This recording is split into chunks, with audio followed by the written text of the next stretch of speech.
correction of misguided teachings.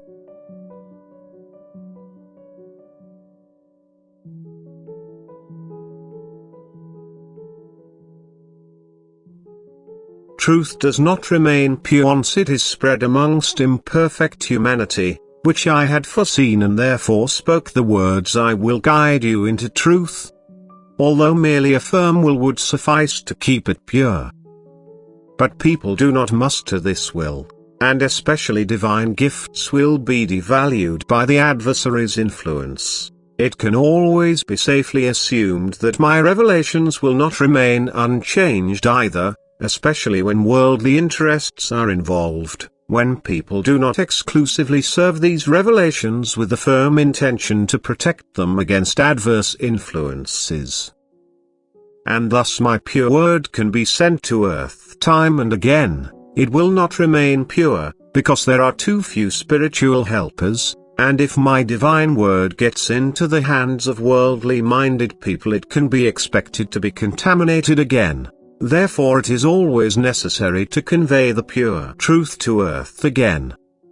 And for this I choose the right vessels, people who prepare themselves for the reception of my flow of spirit, who give me the assurance that they will accept the truth without resistance, who do not oppose it with their own opinions, and who fulfill their task correctly, and who are also distributors of my divine truth. They will also have the gift to recognize error, which, as a work of my adversary, thus under the cover of piety, is given to people as truth in the same way. I cannot contradict myself, and neither can I make use of a person who denies my act of salvation and my human manifestation in Jesus, who thus allegedly speaks to a person as Jesus being an ascended master.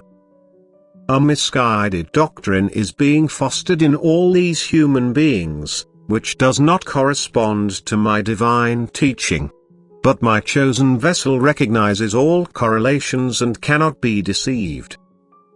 And since the beings of light, who work on my instruction, will only teach you what is my will, since they impart the same flow of strength and light which emanates from me myself, their spiritual information has to be the same too, or you would have to doubt its authenticity.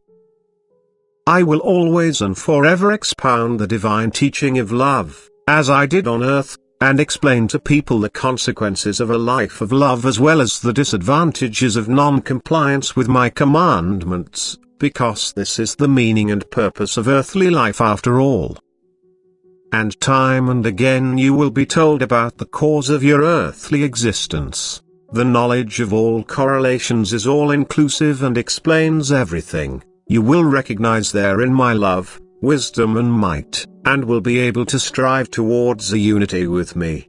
That is all I ask for.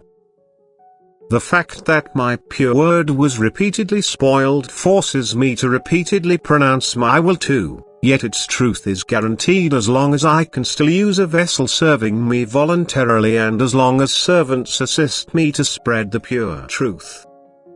And while this is so, misguided doctrines, which are always close at hand and endanger the pure truth, can be refuted. I will always bless the will of those who strive for pure truth. I will enlighten their thoughts so that they will recognize the truth. But it is also essential that they take the path to me. They must not entrust themselves to beings they call upon for help, for they don't know whether these are authorized by me to teach you. Thus they do not know whether they are being taught the truth. The act of salvation and its reason is evidence that you have found the right source, but if this is only mentioned in passing, if it is not the essence of a message from above, you should have misgivings, for I gave you the criterion myself. Test the spirits whether they are of God. A spirit who confesses that Jesus Christ has come in the flesh is of God. And this teaching is the most important. This is what matters, that you find salvation through Jesus Christ. Only He can take the original sin from you. For He and I are one. You have to acknowledge Him as your God and Creator in order to unite with me eternally. Amen.